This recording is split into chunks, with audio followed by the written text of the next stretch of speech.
identified, that there's a lot of need for education out there, and so we're just helping to facilitate bringing education to those of you that make the decisions around here. And so as part of that, the Acton and Wakefield planning boards have contracted with the Piscataqua Region Estuaries Project. This is Derek Sowers with them. And through them, bringing in Jamie Hull from the UNH Stormwater Center. And Jamie's going to do the presentation tonight, and then Derek's going to talk. And then after the presentation, Forrest Bell and Jen Jesperson, who will be here any minute, would like all the members of the planning boards and whoever the people were that worked on the steering committee a couple of weeks ago to just adjourn to the middle room for a little bit, just to sort of figure out what the next steps are here. Dessert. And dessert. You can have dessert on your way. We'll bring dessert to you in the middle room. It's going to be the Secret Santa exchange. I hope you all brought your gifts. So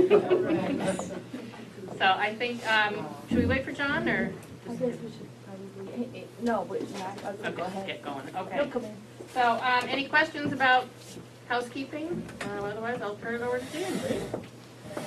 All right, well, thanks for having me. We've been doing a lot of research at the university on stormwater. It's been a pretty hot topic as of late. A lot of communities, as you'll see, are grappling with issues, and we know that historically how we've addressed stormwater, at least for the types of issues that we're tracking these days with respect to water quality and cleaning our lakes and rivers and streams and making sure that they serve all of the uses that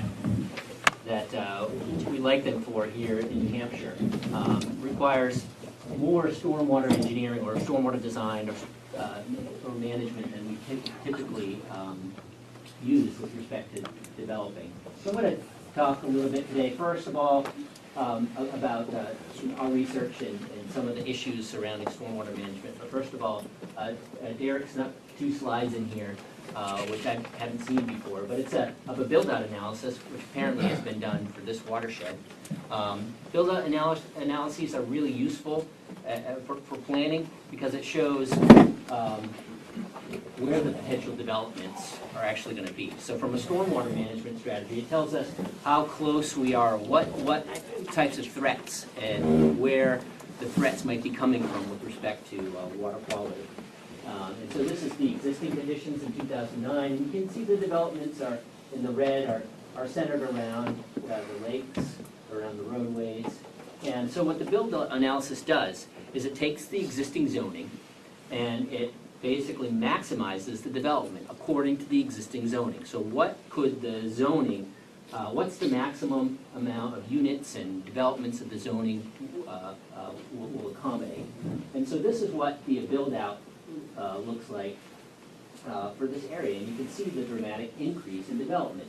From a stormwater management perspective, this is great because I know that a lot of times it's the reverse of this that we're facing.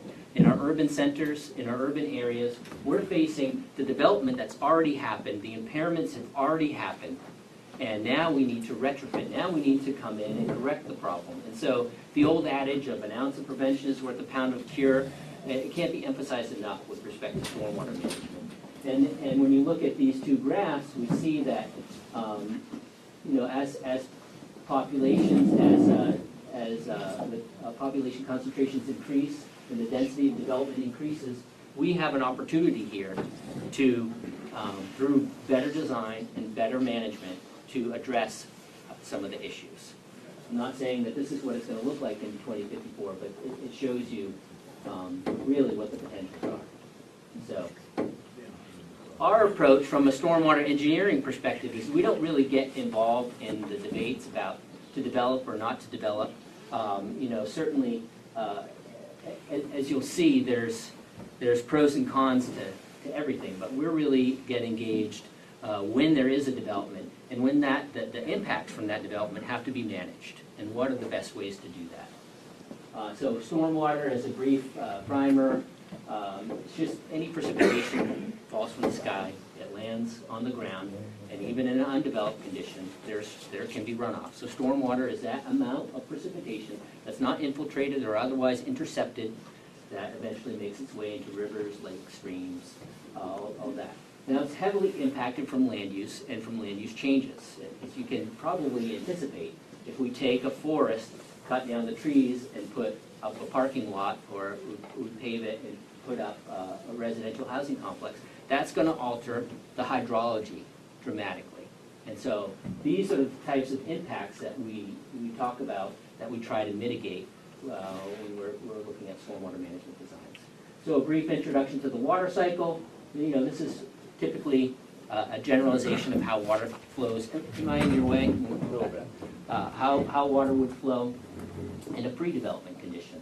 And so you have a lot, the precipitation here falling from the sky, about 40% of it in an undeveloped condition is being evaporated. So it's going back up into the atmosphere. Another is being intercepted by tree leaves or transpired by leaves and vegetation. About 50% of it is going into the ground. Some of that is running through the shallow subsurface to feed perennial streams and lakes, and you know that as you swim through the lake, you run into those cold spots. Those are the springs that are feeding the base flow of the lake or the stream. And then 10% of it would run off. And now this varies with respect to storm intensity or storm depth. The higher the storm depth, the more these numbers shift around. In a developed condition, though, it looks dramatically different. Because you don't have the vegetation, you have a reduction in the evapotranspiration. So these are the processes that intercept and return water and water vapor back into the sky. You have a dramatic increase in surface runoff because you're replacing forested areas and undeveloped areas with pavements and impervious surface. And we'll talk a lot about impervious cover. And this is something that doesn't necessarily, it's a covering that doesn't necessarily allow water to infiltrate or back into the ground. And then you have a reduction in the actual groundwater tables. This has implications in this area because the majority of our water is coming from groundwater sources. So all our houses probably have wells, and we want to maintain, we've got great aquifers here. We've got great groundwater, high quality groundwater, and we want to maintain that. We want to continue to recharge it into the ground so that those supplies are kept up. And I should say, anytime, there's some technical information here, so I don't necessarily like to save questions for the end. Chime in if you have a question about a particular slide, or I don't mind the interruptions. To me, it's a lot better if the questions come when the material is there.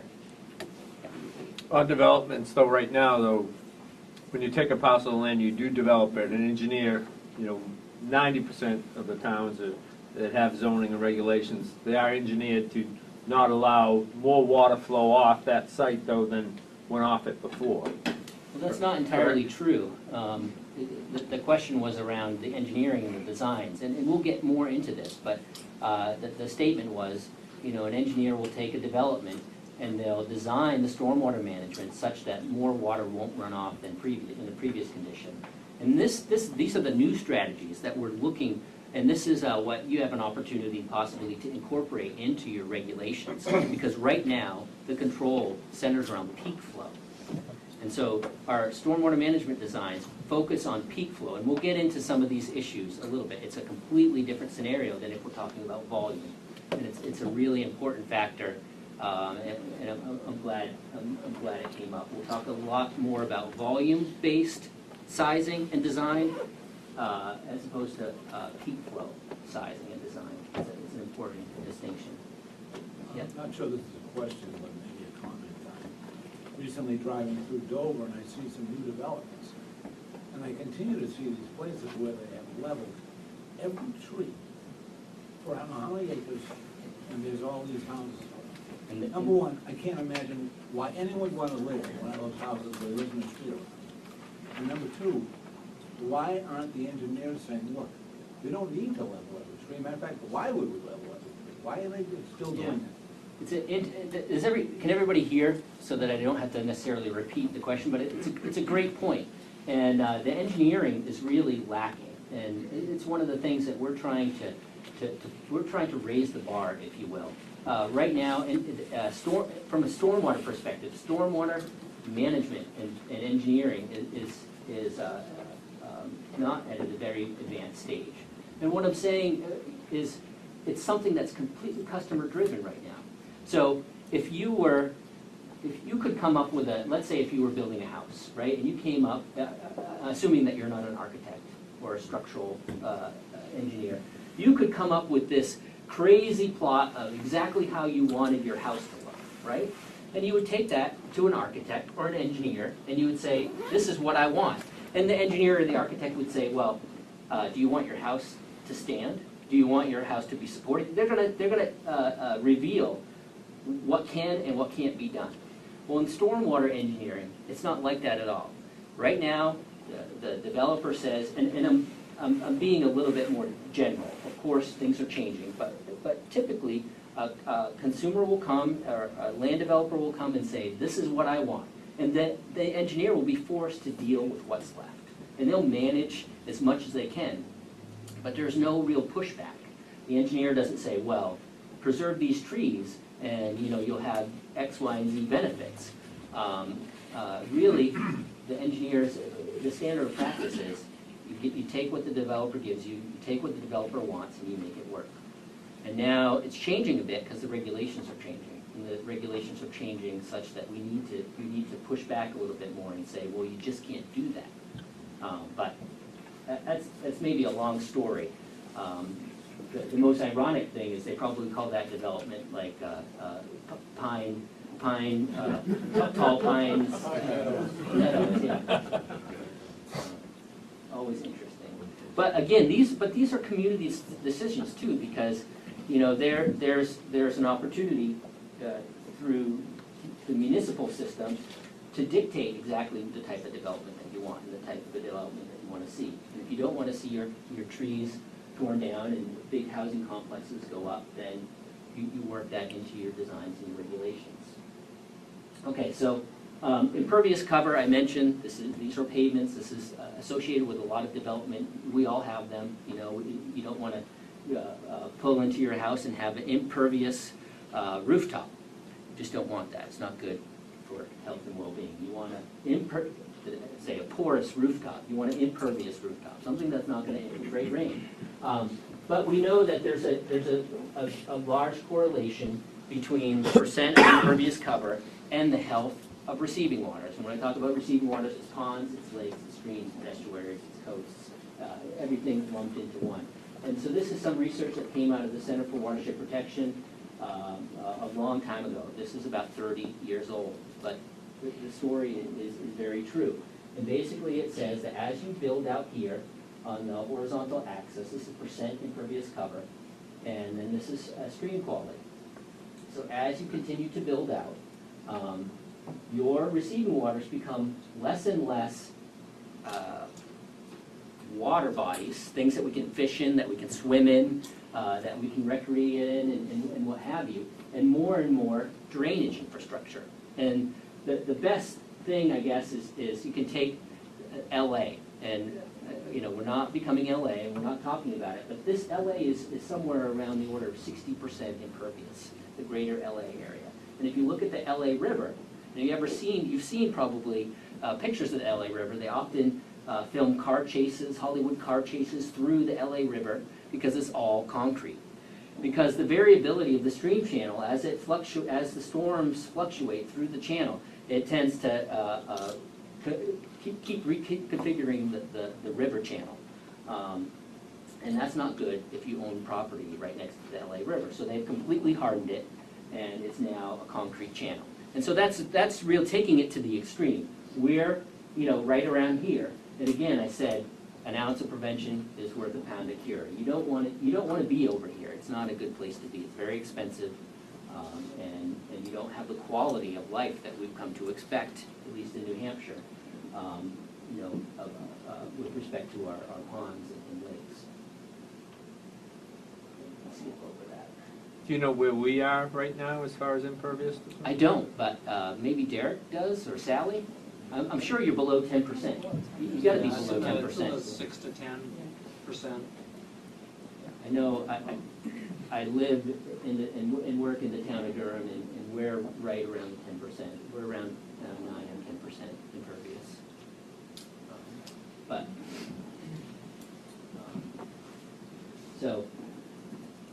We know that there's a lot of development pressures, though. We joke about it all the time. I was born and raised in New Hampshire, so I can joke about the continual, creeping of Massachusetts into our areas, and we see it in the southern parts a lot more than we do up here yet, but it's coming. And so we know that populations are increasing, and they're increasing particularly around water bodies and around our coastal areas. That's receiving, so this is information from the 2000 census. The 2010 census is happening right now, and so this will be updated. But we know that even with an 8.2% population growth, we see a 25% in the land conversion. So you're getting exponential increases here. So to support populations, we need more and more conversion of land. It's just because we take up more and more space. Our houses are getting bigger, our cars are getting bigger, and thus our roadways and supporting infrastructure need to get bigger as well. And then we have a 41% increase in the impervious cover. And this is just to support a very small population growth. So these are exponential.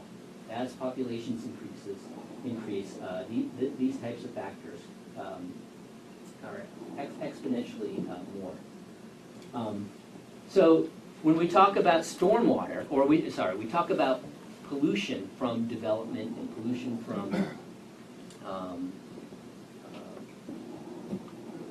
from human activities, we really separate it into two things: point source pollution and non-point source pollution. So point source pollution comes from pipes. It's called point source because you can trace it right to a source. And a good example is in the Cuyahoga River in Ohio, which caught on fire 10 or 12 times, or the Merrimack River, where you always hear stories of how they could always tell in the 50s and 60s what the tanneries were doing or what they were making, because the river changed the color of the dyes that they were tanning the leather with. And so those types of discharges have really cleaned up. There's only one place in New Hampshire that still does only primary treatment, and that's not here for their wastewater discharges. We've gone on to advanced wastewater treatment, and those are point sources, so we're cleaning that stuff up. You don't see rivers catching on fire. The Merrimack doesn't turn colors.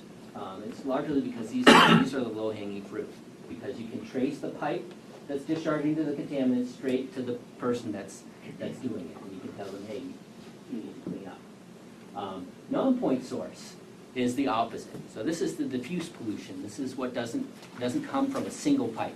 We're all responsible. It comes from all that impervious surface that accommodates our population.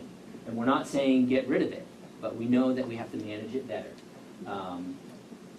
All of the surface water quality impairments in New Hampshire that have been listed, about 83% of them have something to do with, are due at least in part to stormwater. And this is because a lot of the low-hanging fruit, a lot of those point sources have been dealt with. And so it's the non-point sources, the diffuse pollution that we're struggling with. And it's very, very difficult to do because it doesn't have a single owner. We all own it. And so this is maybe kind of hard to read, but this is, I talked about water quality impairments. And these are the known water quality impairments in New Hampshire. And these are the pollutants that are a factor in causing them. Up here, this is for rivers and streams and creeks. And the bottom here are lakes, rivers, and ponds. Right now in stormwater, for the most part, the only thing we manage is sediment. And when you look at the impairing pollutants that are causing the degradation of our receiving waters, you don't see sediments in here at all in the top impairing factors. You see things like pathogens.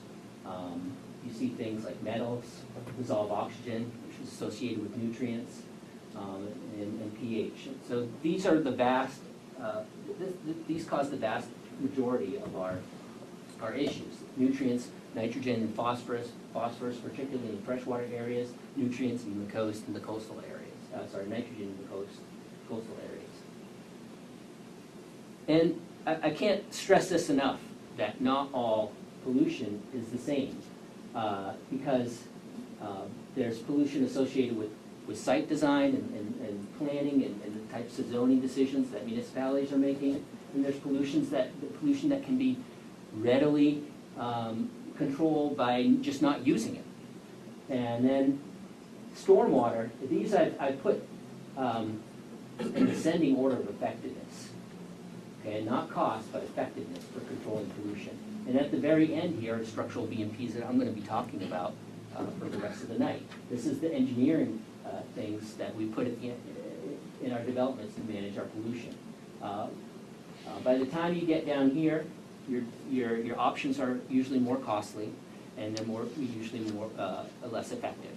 And I've got two real stories. One about site planning and land use.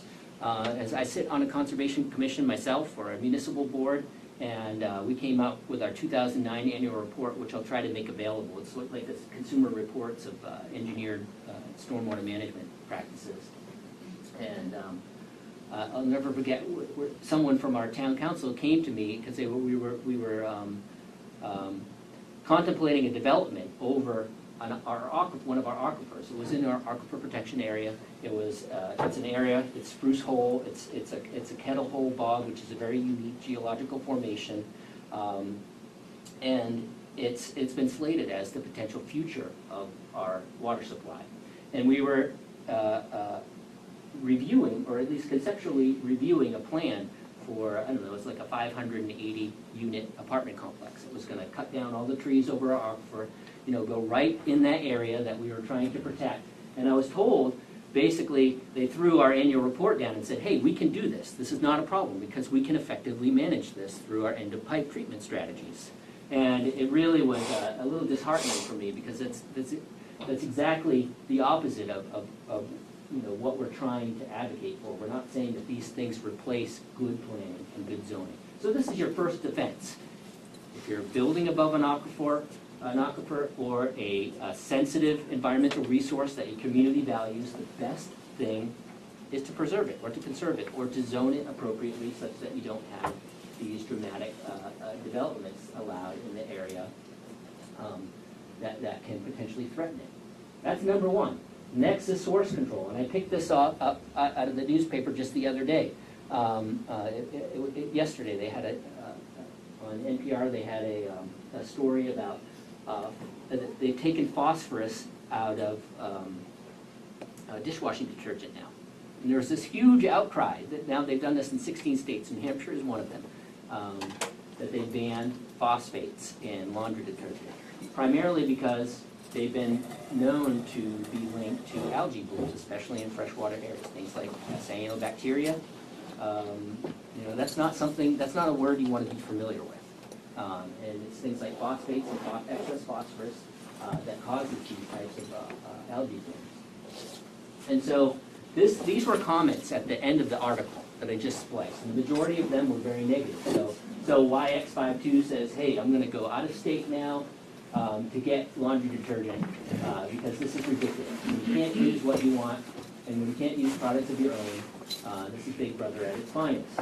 The father of four seemed to have a little bit more leverage approach. He did some research, said it appears that eliminating phosphorus, from my research, it appears that eliminating phosphorus from our dishwashing detergent will reduce it in the Lake Champlain area from Vermont by about 3 metric tons per year.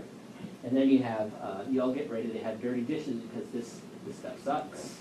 And then my personal favorite, I'm angry at the people who decided that phosphate was growing algae. And I like this. It's like we're just, like scientists are just sitting there saying, hey, I got a new one for you. Let's start spreading the myth that phosphate grows algae. I'm not sure I believe that. I'm going to go down to the hardware store and buy my own phosphate and start mixing it. That was a good one. But this is part of the issue, and these are part of the complexities with these types of dealing with non-point source. Yeah. Jamie, I neglected to mention at the beginning of that, the whole focus of the management plan was looking at the phosphorus levels in the lakes around here, and that the lakes are considered high quality, but every one of them is sort of on the cusp of reaching that phosphorus level. And so, the whole focus of everything that we're doing is about how to control those phosphorus levels. Yeah. And, I think Province Lake was put on the impaired list this year, as was Corn Pond, because of their phosphorus levels. So, you know, they're in great shape, but we really have to be paying attention now, and that's Yeah. why this is all happening. And this, hopefully, this is all gonna come around when I show you the data on some, on what our structural BMPs do. So the story now is that there's some more effective strategies, but they're not very they're not often politically, they're not often, what's the word? I guess. Politically Feasible, politically palatable, that's right. There's source control issues, but this gets at the very nature of the way we live. And they often dictate some behavioral changes that we're not often always comfortable with, right? And then there's structural BMPs, and these by far are the easiest, right? Because we can challenge the engineers to just come up with, you know, so that we don't have to make changes, we don't have to risk upsetting potential developers. And then we'll just rest at this end, at the structural BMPs. And I'm going to show you how effective we've become so far with dealing with especially nutrients at the end of a pipe, or after they've already been dissolved in the stormwater. Yep. Can you just define BMPs? Oh, sorry. Best management practices, BMP, it's part of the acronyms that I guess all federal agencies become very dependent on. So BMPs, when we talk about them with respect to stormwater management, it's some device that's installed or constructed to manage the stormwater. We say structural BMPs because not all best management practices are structural. Some of them could be reducing phosphorus in detergents, and that's a non-structural BMP. All right, so moving on. And so this was the graphic that I came up with, sort of to because I was really sort of troubled by this notion that, all right, someone's going to take our research now and say we're going to just get rid of smart and wise zoning and planning, and develop, because we can do these things. And I'm still struggling with the presentation here, because it doesn't necessarily jump out at you, at least the issues here. It's a very complicated process, but here we're trying to mitigate. We're not saying don't develop. We're trying to manage and mitigate the effects of development. And so not developing would, tip the scales right up here. So we're balancing not developing with developing. So the more we tip to one side, the more counterweights we're going to have to apply to bring that into balance. And so the counterweights are here. This is like if you remember back to the high school days when you were weighing out little things and using those little weights. Size here of the weight depicts the more the size, the bigger the size, the better ability it has to counterweight. And when we're down here, the low-cost weights, right, we've got a number of things. The first and the largest weight is land conservation, because we talk about low-impact development, but it can never be no-impact development. So those areas, those pristine areas that you want to conserve, that you're relying on for drinking water, or that you're relying on for other things that the master plan has identified as a sensitive resource that you want to protect, this is the best and the lowest cost option. We can protect buffer areas, we can keep preserve buffer areas. That's also a very effective and low cost option. Then over here is low impact development planning, allowing for development, but increasing our regulations such that when development occurs, it happens in a responsible manner that mitigates the impact to the maximum extent possible. So these are all things that we can do at a municipal level. Then when you start getting up into the higher cost options, you have regulations. You can come up with an ordinance. It's going to be somewhat effective, but this is going to be something that you're going to have to balance. You don't want to necessarily drive development away. You don't want to be over regulatory, and so regulations have their limitations. These knobs that we can use are not as effective as some of these other measures. And then going up, this is the not doing anything approach. You get up here to retrofitting, and that's what I was saying in urban areas. We're now needing to retrofit existing structures that are polluting and impairing our receiving waters, and this is very, very costly. And we have there's a number of horror stories in our area about EPA evoking really extreme measures to go after existing development to bring them back into compliance, and none of those options are cheap, and none of those options are easy. And then there's stormwater utilities, and so this is a somewhat buzzword that's happening that we're going to have to, our municipalities that are facing these enhanced regulatory structure are going to have to levy some type of fee in order to maintain the infrastructure that's going in to mitigate the impact of development. And so this is something that in New Hampshire, we don't like to talk about. This is live free or die in the state, and if you're going to be on a municipal board and you're going to be entertaining a stormwater utility, it's going to be very dicey for sure. It's going to be very effective, but it's going to cost a lot, and politically it's going to be dicey. But again, this is sort of, these options are where we go when we don't do the degree of management that's necessary.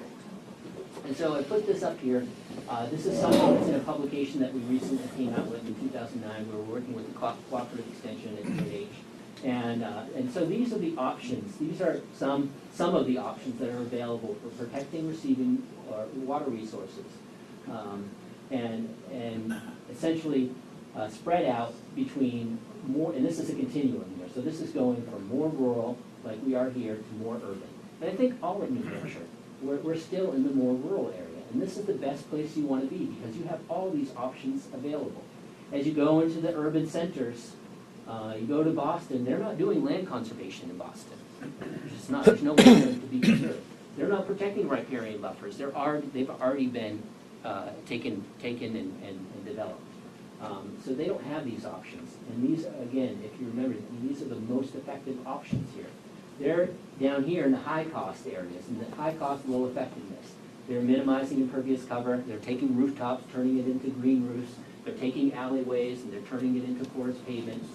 To help disconnect these impervious areas from the receiving waters. And they're trying to do LID style devices.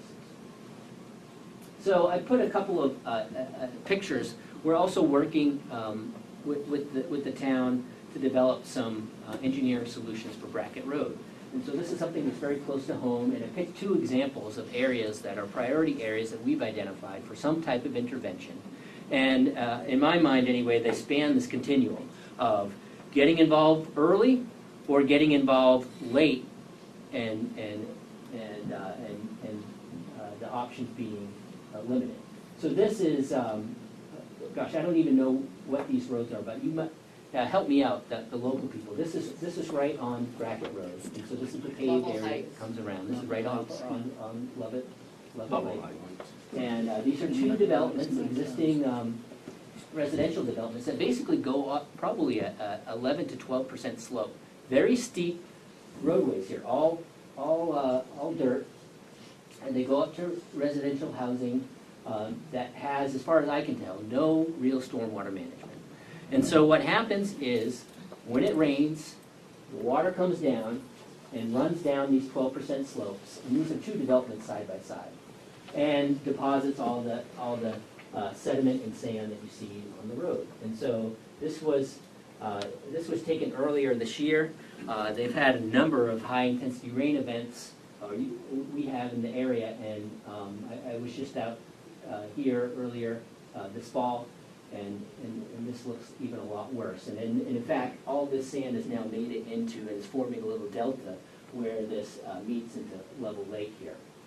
And so, when we're sitting here scratching our heads trying to develop an engineering solution to address this problem, this is an area that we have very limited space.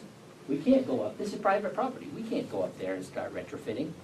We can't tell them they need to pave their road. We have a limited area here where we can devise some type of solution. So this solution here is going to be likely some type of large structure that's going to go underneath the road. that's gonna be able to collect this type of sand and prevent it from getting into the lake. But it's gonna be costly, it's gonna require high maintenance, and it's just because our options here are very limited. Whereas this is a little higher up on the road, now this is the dirt section, and this is actually a private property that is a de facto drainage line for the road, because the road doesn't have its own drainage. And so high storms really take a left-hand turn here and start to head for the lake. And so this is an area that, while I'm sure it's a nuisance to the property owner, because their property is now effectively a conveyance line during high storms to the lake. But this is an area where we can do things. There's not a lot of contributing area. It's a very small watershed area. There's land here where we can intervene, and we can maybe enhance what's already they've already been doing here in developing this little retention area. But we can turn this into something that's effective. And so we have a lot more options and opportunities at a site like this. Not a lot of options and opportunities in an area that's already developed and already sort of out of the purview of any municipal regulations. All right, so on to why we manage stormwater. We obviously do it for a number of reasons. One, to protect health and safety, to protect against flooding, but we also do it to filter and remove these contaminants that are associated with the impervious surface. Traditionally, what we've done to manage stormwater is we design structures that essentially control peak flows. And we've looked at a number of these. This was a study that was done in the 90s that looked at over 17 different BMP, best management practices. And these are best management practices like large detention basins, wet ponds, dry ponds, and also conveyance swales that are designed to control peak flows. And when we looked at them and we started to sample, what we found was that from a water quality perspective, these things might be doing fine at managing peak flows, but they're failing with respect to controlling the contaminants that threaten our water resource areas. So here, if they were just doing nothing, and just the water coming into the systems was at the same concentration as the water leaving the systems, then it wouldn't be as bad as actually producing or being the source of some contaminants. So 40% of the time, the water that's leaving the systems we're monitoring is higher in contaminants than the water going into it. A third of the time, they're actually doing nothing, and only 26% of the time are they actually doing anything for stormwater treatment. James, Yeah. why is that? Well, it's probably a number. The reason is probably a number of things. The best example that I have is kind of like if you have a Brita water filter at home, it's sort of like you put a filter cartridge in it, and then let's say you use that for 10 years. Sooner or later that filter is going to be at its capacity, and you'll probably actually find that it's leaching some contaminants back into your drinking water. So you need to maintain them. You need to there's some upkeep that's involved here. With these types of structures, again, these are very simple structures, and the designs here are very crude at best. And they're designed, we try to model flows through structures like this, and oftentimes we don't get it right. And there's a lot of systems that just weren't designed right. And so the majority of water just flows right through them. What's that? Can you just name some visual examples of the types of systems that work or don't work? Like an example of the 26% system versus 40% system? Yeah, a lot of these systems are going to be a straight, large detention structure. So they're just, you'll see these in municipal or urban areas. Take a shopping mall. That little, behind the fence, that little squirrely hole in the ground that's behind the fence that's collecting the shopping carts and all the potato chip bags and candy wrappers and everything like that. That's a detention basin. And so that's a big a pond that's been dug out. It's designed to collect water from the parking lot, and it has a structure that meters the water out slowly over time. And this gets back to our issue of managing peak flows as opposed to managing volume.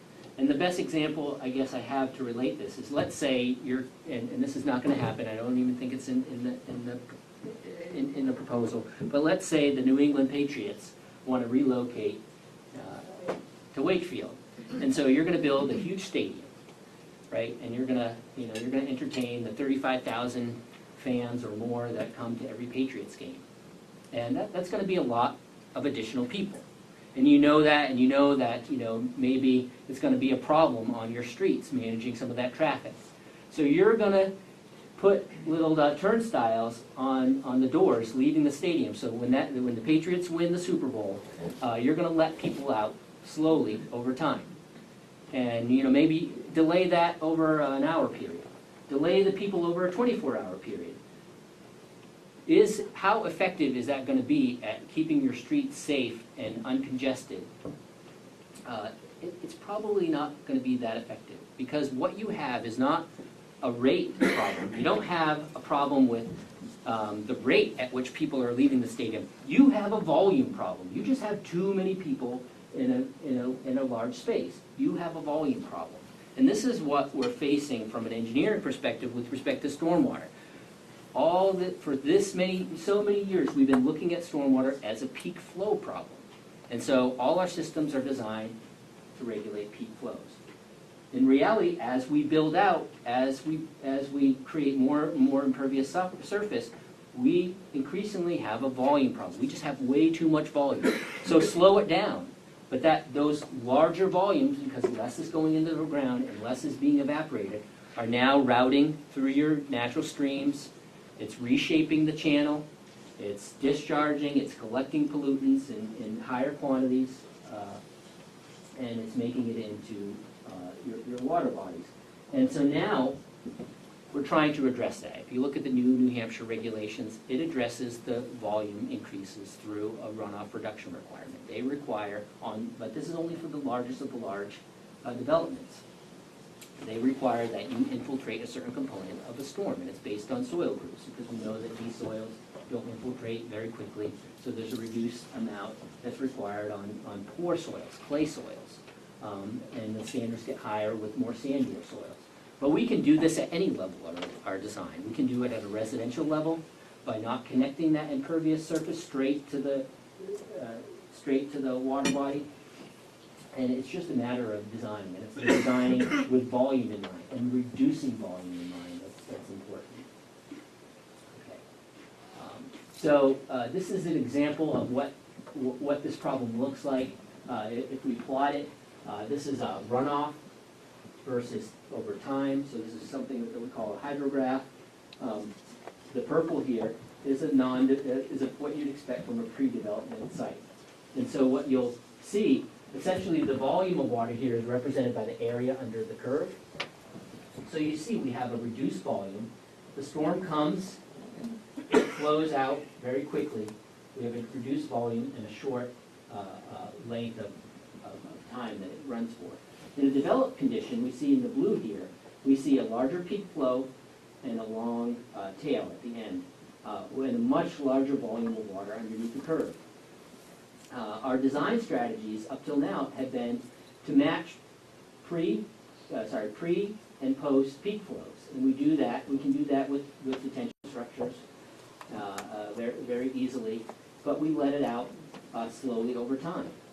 And so this excess volume is now resulting in sustained higher flows. And these types of flows are what reshape our receiving waters, or reshape our streams and channels, reshape our roadways in some cases. They reshape, because we're not dealing, we have a volume issue here, and we're not adequately addressing it by only looking at peak flow. So some of the shortcomings of what we traditionally rely on for stormwater management is there's inadequate pollutant removal. There's also inadequate pooling. We still have cold water streams here. We still have trout. We can still fish for trout in these areas. This is something that you can't do in urban areas. And then inadequate stream channel protection and lack of maintenance. Whoa, that's the button I'm not supposed to push. What we're seeing as solutions now, or better solutions to addressing these issues, are employing things that reduce the actual amount of runoff. So dealing with these volume issues, minimizing impervious cover, infiltrating, designing systems that infiltrate water back into the ground, treating the 1-inch rainfall, a 1-inch rainfall volume. So treating, basically, if you look at the frequency of storm events in this area, when it rains, it's typically 90% of the time it's 1 inch or less. So we don't have, although that's changing, especially, last week we had about a 2.5 inch rain event, at least in our area. That was a lot of rain. But 90% of the time when it rains, it's 1 inch or less. So we can size higher end treatment structures for this, we call this a water quality volume, and it's a sizing criteria we use for stormwater management design. Use more low-impact development strategies, and when we say low-impact development, this is just really relying on nature as much as possible to do what it's already been doing for eons and eons.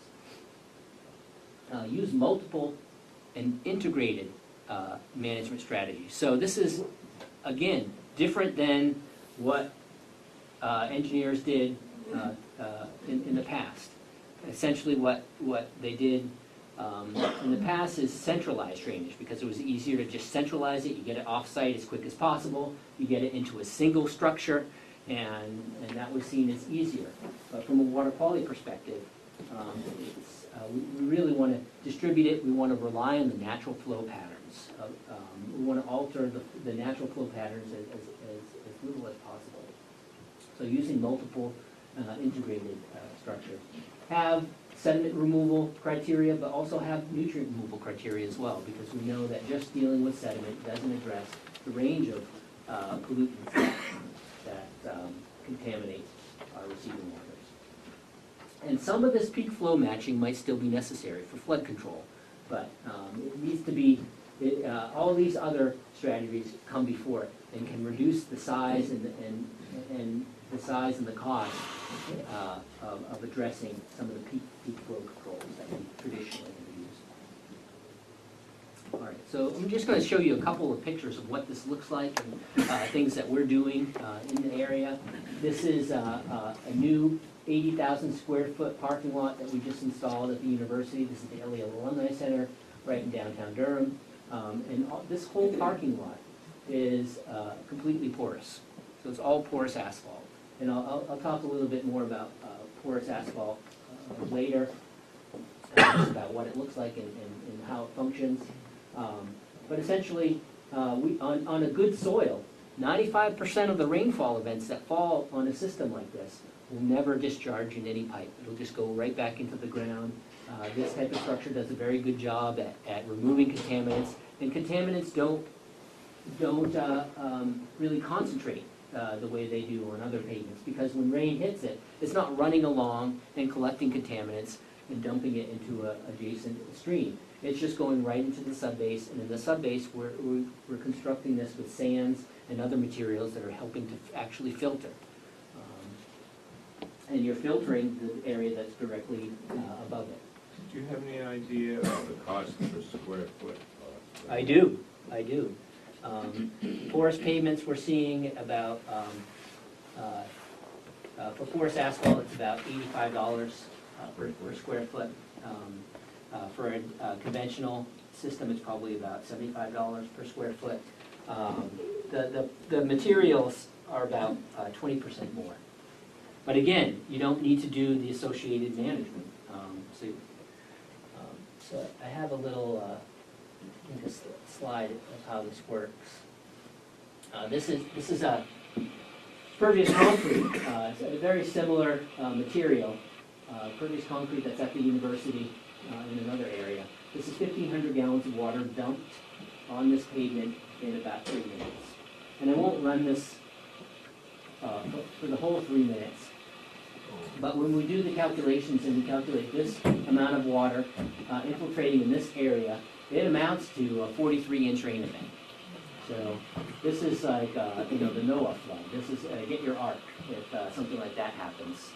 We certainly don't want to see that. But the ability of this system to infiltrate water is really incredible.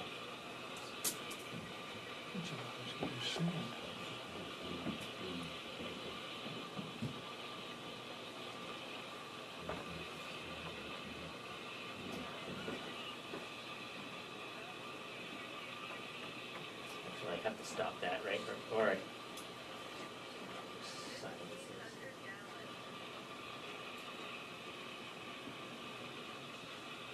Haven't they tried this material on some of the roadways? in this area, I only know. Over on the Alton area, they tried it, I'm not sure. or Gilson. In Alton, really? It's possible. It didn't hold up on the road right here. What's the quality of the material? Is it gonna hold up compared to your regular asphalt?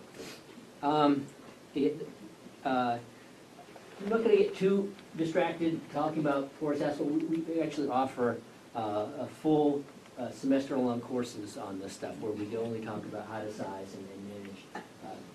These types of material, I will say that these types of materials are not new. They've been around. I've found booklets from 1963 that talk about porous pavement. And it's only that the application or the implementation of it is relatively new. And so we're learning a lot. Are the materials structurally sound? Absolutely. It has everything to do with how you design them, how you install them, and how you maintain them. And so, we've been very successful at installing these types of systems, and to date, we haven't seen a lot of the drawbacks. That's not to say we haven't learned. We know that there's some limitations, but it's part of the design. And I would say that the majority of the failures out there with respect to porous asphalt are less due to the material and more due to either the design was not adequate, or that there was some lack of oversight with the installation. Because not everybody knows how to do this, and while it's not rocket science, it's a lot like conventional pavements, but there's certain steps that you have to follow the rule book. You can't go compacting the subbase to 98, 99% like you do with a traditional pavement. It's just not going to function like this. Yeah. I know you mentioned it's about 20% more, but the aggregates underneath and the system underneath costs a lot more than your typical gravel that you compact at 95%. And also there is the maintenance that you talked about. You do have to vacuum it once a year, sometimes depending on the style, more than that. Yeah, any flexible pavement, the strength of the pavement is really in the subbase. So these things are designed, especially in a cold climate, with a deep subbase, and it's really to protect against freeze-thaw. Our traditional roadways probably are 12 to 18-inch subbase depths. We're going to 24, sometimes 32 inches. So it's deeper. I'm doing one now in Hampton. It's 36 inches of subbase down on the ocean or by the ocean. And I did one of the ones at UNH to you guys, and Johnny Bell, who does all my paving, does that. And he believes he's a hot topping contractor, has been around forever and does a great job. And it'll definitely hold up the impervious, I think. Yeah, because it's just some of the other drawbacks to it. So. Yeah. We should also point out, though, that if you use this system, this is your stormwater treatment system. So you're not paying for separate detention basins or drainage swales, things like that. So it's actually, it's more costly as strictly if you're looking at it for a parking lot, but it's also, you don't require any other stormwater treatment on it, And there's some, we've documented now installations. We have an installation in Greenland at a Target Lowe's complex where we've done this. And when we look at the costs, we actually, this is a large commercial development. And so it's only going to be compared with other large commercial developments. But compared to what their initial design was, we saved over $900,000 on this design using porous pavements, and a lot of it had to do with the elimination of infrastructure, as Derek was saying. So now you don't need to do a large detention pond. You can maximize you know, the real estate value, I guess, by developing it. And you don't have to pay for the catch basins and the piping networks and the other associated infrastructure that typically would drain the parking lot. So there are cost savings, but it's really an economy of scale. Jay, I just want to let you know, it's about 7 o'clock. Yeah, so I'm almost done. I think we're getting there. There's other areas. This is a project we just finished up in school, at School Street School in Rochester, and this was an engineer's dream because essentially there was highly compacted soils here. But when we dug down 4 inches, this is the playground for the school, and we tapped into beautiful sands, infiltration, high infiltration rates. And so we knew that we were going to be able to put a lot of water back into the ground. And so we were able to manage probably 94% of the runoff of the site through rain gardens in the back. These are small rain gardens. This is a porous asphalt basketball court. There's a dry well here, and another rain garden in the front here, and a pervious concrete sidewalk in the front of the building. And so we're able to take 93% of the runoff that comes off this building, put it through these structures, filter it, and then put it back in the ground. And it was great because we talked to the teachers, and they said that after every major storm event, they went crazy because the kids not only had indoor recess for that day, but they had indoor recess for the subsequent 2.5 days while the playground was full of mud and water, because this was the de facto stormwater management area. And so the kids can actually get out in a rainstorm now and play basketball. So. Jamie, didn't you also engage the kids in planting the rain gardens and the Yeah, kids it was a good caring for project. Yeah, we got the kids great out there education. touching the heavy equipment. We did it in partnership with the DPW folks, and they had a blast entertaining the kids. We've done this in Portsmouth. This is the Port Inn, where we've done similar retrofits using bioretention areas. And this isn't exactly rocket science here. We basically dig a hole, we backfill it with an engineered soil, we plant plants, and you know, we filter the stormwater before it goes into the Hodgson Brook. And we can do this in municipal areas too, with things like tree filters, which is basically a bioretention system in a manhole riser. This is just a concrete chamber. And other areas are doing this as well. This is Kansas City. These are bioretention, side of the road bioretention planters that manage the stormwater and infiltrate and keep the water from the centralized drainage. Kansas City again. And so this is the type of infrastructure we have at our site. This is a gravel wetland, and I'd invite you to come to the site anytime. You can visit our website if you want to look at more detail of these different designs. And I will try to get you our annual report to Linda to distribute or the appropriate person. These are porous pavements here. This is the installation of our pervious concrete lot. This is the porous asphalt lot that we've studied for about 5 years now, right in Durham. This is a cross-section of how it looks. Again, this is showing, basically a 32-inch cross-section here. This is just a generic cross-section. And this can be adapted. We actually installed the smallest porous asphalt parking lot at the Hugh Gregg Discovery Center. Is that that name changes all the time. It's at Sandy Point. They call it Sandy Point for a good reason, because it's all beautiful sands out there. And so we were able, because the native materials are so good, we were able to do away with a lot of this sub-base design. And because they're a federal agency and they have a shoestring budget, they couldn't pay for the rest of it anyway. So we just did a porous pavement over 4 inches of stone.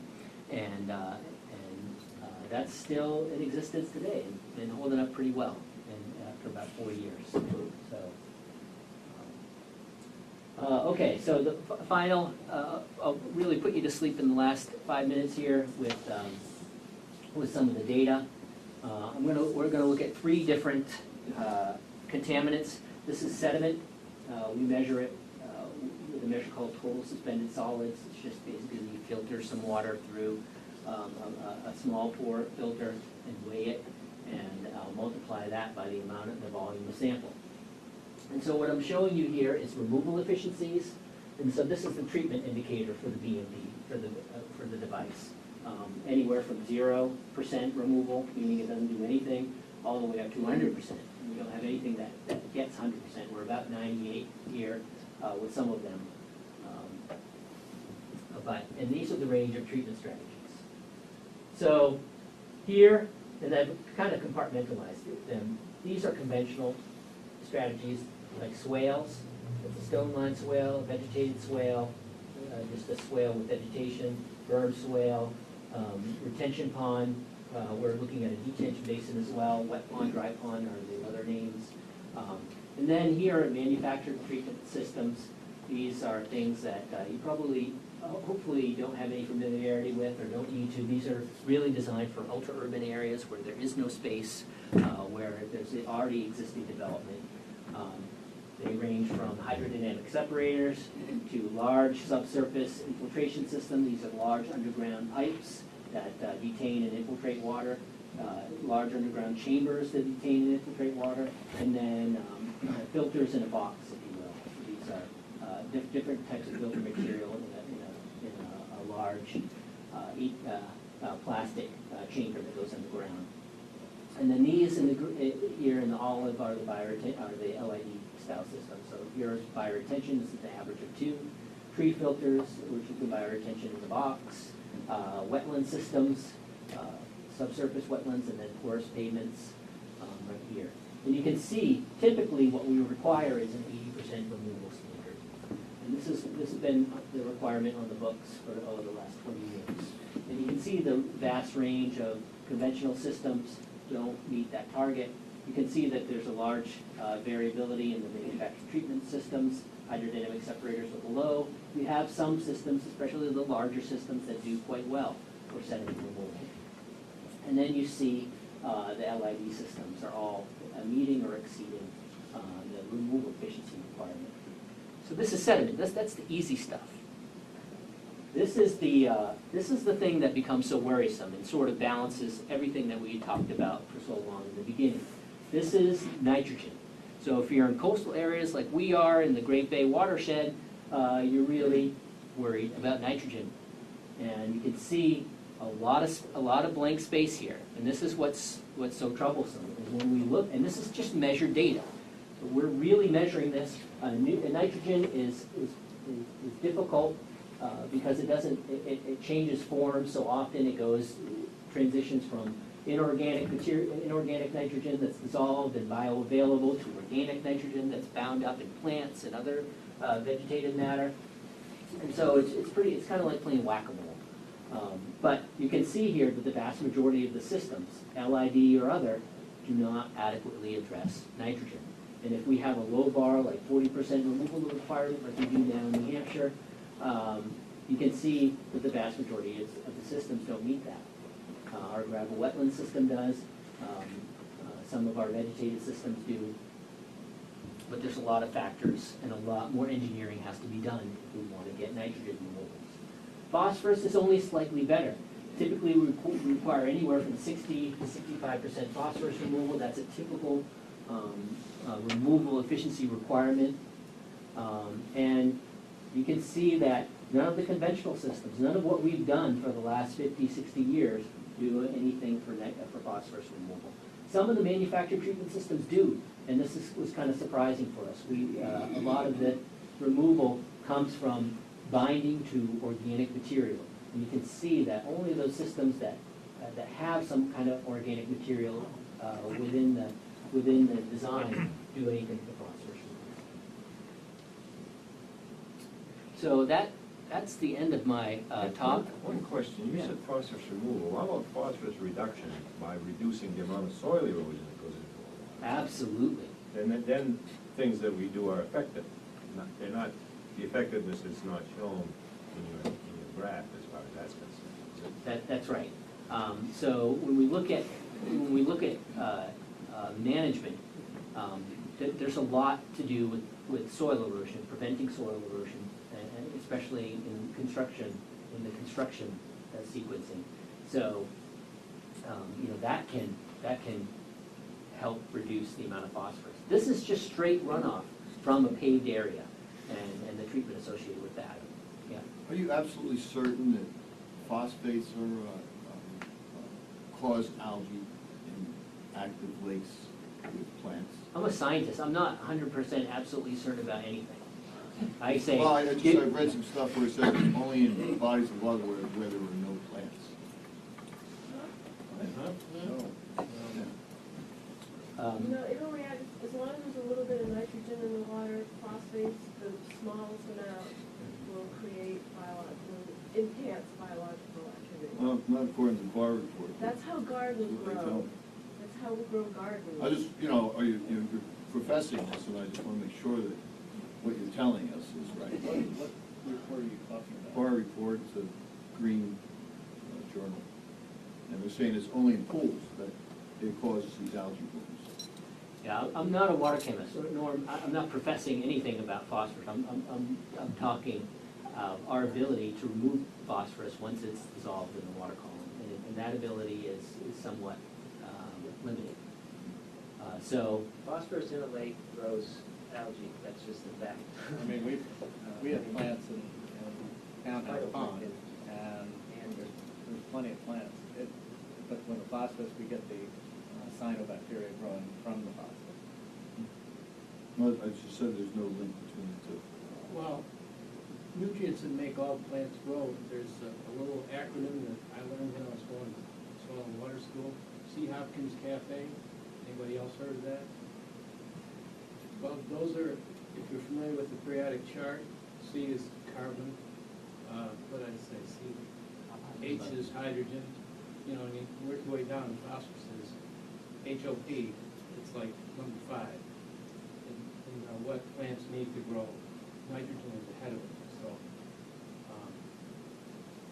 there is a direct link, there's no question about it, from what I understand.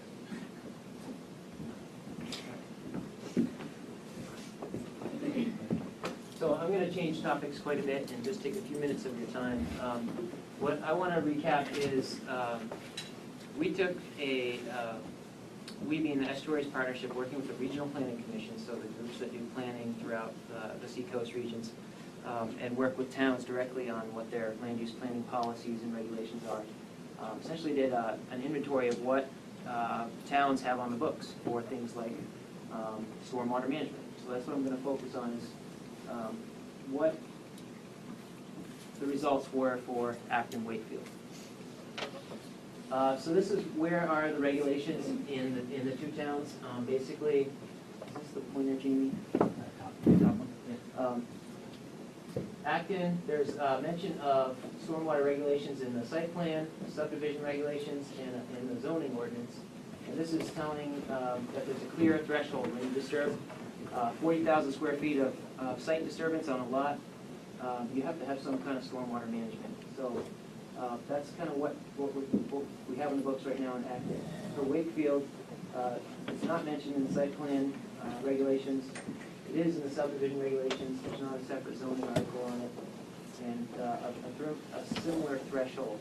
And just for reference, this is about an acre. So if you're disturbing less than an acre, none of this comes into play at the local level. All of the state and federal regulations that deal with stormwater management are triggered at about an acre or larger. So if your main concern is how is residential runoff going to be controlled in our region, and that's the type of development you're going to see, if you don't have local regulations, you don't have control of it. This is talking a little bit about some of the standards Jamie mentioned. So based on our current understanding of how to manage stormwater, what do your local regulations reflect about those best management practices? Low impact development, essentially, do you require that people try to do this? Neither town really has that as a requirement that you have to sort of, what did you do that's demonstrating you're trying to do better low impact development methods? This is really about, is the site acting similar in its hydrology after development as it did in its pre-development state? There's language saying that you should do that in Acton. Right now, Wakefield, we don't have that language. Actually, Derek, we do have that in there. That is in there now? Yes, it is in there. Okay, this is about 2 years old, this data, so I don't know if you've done any updates since then. I think it's Maximizing on-site infiltration, this is about trying to get as much water as you can into the soils on the site, and not letting it leave as runoff. So again, this is what, according to the Regional Planning Commission that did the assessment, the regulations now say. A surety is just, basically when you permit a development, if for some reason things go wrong and they default, is the town kind of covered in addressing stormwater management aspects? That was the result there. This is looking again at some further standards. One of the ways to encourage low-impact development and discourage large areas of pavement is to require a cap on effective impervious cover on a site. So if you're, like Jamie said, if you're trying to protect an aquifer where you get your drinking water supply, or there's some wells that rely on, you don't want to pave that site over. You want to have some constraints on the overall amount of pavement that you allow.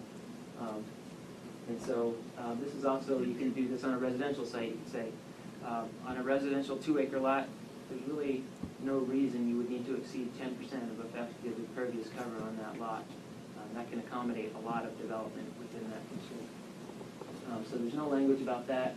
That might be a useful way to direct people in the right direction, not just leveling all the trees because you've always done it that way. This is about the sizing of different stormwater and infiltration treatment systems. So basically what we'd want to see is a yes here. All of these are standards in the state model ordinance for local regulations on stormwater management. And so if there's a no here, it means you're really not up to spec with what the model ordinance would recommend. That's all this is pointing out. Who's we want to see? It's basically, the model ordinance was developed by the Regional Planning Commission working with the New Hampshire Department of Environmental Services. So trying to understand how can we avoid water quality degradation, and what type of, how would you do development better on a site to avoid any, that the runoff coming off that site isn't a pollution issue. And so these are practices that you would employ to try to meet those objectives. And so there's a model ordinance which you can look at that has these standards. They're basically recommendations on what standards you would require and how to evaluate if that standard's been met. And then this was really what Jamie was talking about. If you're controlling overall runoff and volume, and keeping that post-development volume comparable to pre-development, then you're doing a good job. I mean, you don't have to worry about a lot of these other things. So this is an important one to think about. And this isn't, again, to criticize, it's just to point out that there's certain standards that are recognized as a way to get a handle on this issue, and we need to think carefully about what we want to require, maybe you guys locally. Yes. I'm sorry to go back to this again, but you said you were working with the state? Me? No, I'm. No, you said that you were working on a program with the state to come up with these formulas or these regulations, whatever? Regional Planning Commissions worked with the State Department of Environmental Services. Well, usually the states, in New Hampshire anyway, the state regulations precede the towns. So if the state thought it was a good idea, why aren't they leading the way? Well, the state doesn't really, they don't give out permits for most of the smaller developments. They do for things like, there's an alteration of terrain permit the state does for large site disturbances, like a huge subdivision or a big Anything mall. over 2 acres. Right, larger stuff. 100,000 square feet. 100,000 square feet of disturbance. Mm-hmm. But the local permits for a site plan or even subdivisions are usually, they're local permits. The state doesn't have a role in saying. But the state could, if they thought it was a good idea. They Well, I usually mean, do. Realistically, the state does not have that capacity, and it's a responsibility they would never be given by the towns. So, this is not really about state versus local control in my mind. It's like, these are your resources. This is your land use planning. How are you going to protect your water resources? And it's just guidance. Impervious surface limits, again, this is what I mentioned. If you put a cap on something, it pushes people towards thinking about it in a different way. How do we protect existing natural vegetation that treats water and protects water quality instead of destroying it and then trying to recreate it? So again, these numbers represent the percent of a site that you could essentially make impervious. So if you look at what the zoning says or doesn't say, on a rural, and an aquifer protection area, you could have up to 20% pervious in Acton and up to 50% in Wakefield on a block. A residential zone, 20% limit in Acton and 80% in Wakefield. So there's, this is very typical of the rest of the watershed in terms of a lot of disparity between towns and how what regulations they choose to employ across town. So it just makes sense if you're trying to protect lakes that are a shared resource to have discussions and have some consistency across municipalities. Erosion and sediment control is related closely to stormwater. This is really about, when you're building on a site, some temporary measures to control sediment from running off into a stream, things like that. Again, this is discussed quite a bit in your site plan and subdivision regulations. But when you look at clarity on what size disturbance triggers these, when are these practices required, it's pretty gray, as I understand it right now. And then this was looking just specifically at inspection. So at what point in the construction phase on a development does the town sort of have some oversight on the type of practices being used to control erosion and sediment? So this is a pre-plan approval site walk, post-installation of some the practices if you're gonna put a silt fence out, just someone go look at it, make sure it was done right. And this doesn't have to be someone from the town. It could be someone that the developer employs who's a professional who inspects these systems, and that's their job. Post-storm inspection, so after a storm happens, is it working properly, or is sediment getting through this barrier and getting into the stream?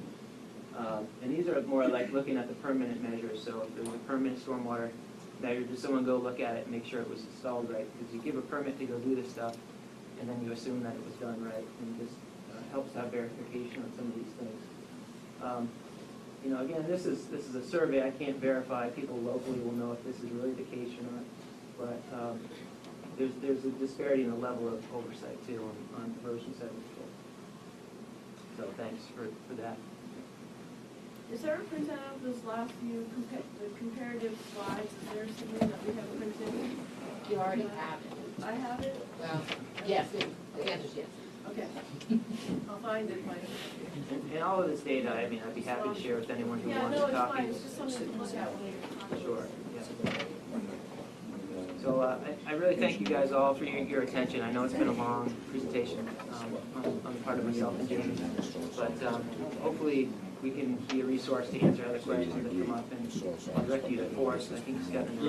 Yeah, thanks. I know Linda mentioned at the beginning, so Jennifer Jesperson and I wanted to spend no more than the next hour with just Acton and Wakefield Planning Board members, or if you're part of the subcommittee that's been working on looking at stormwater ordinances, we're just going to meet in the office right through the stairway here and straight ahead, just to get some feedback from you and also talk about some of the details.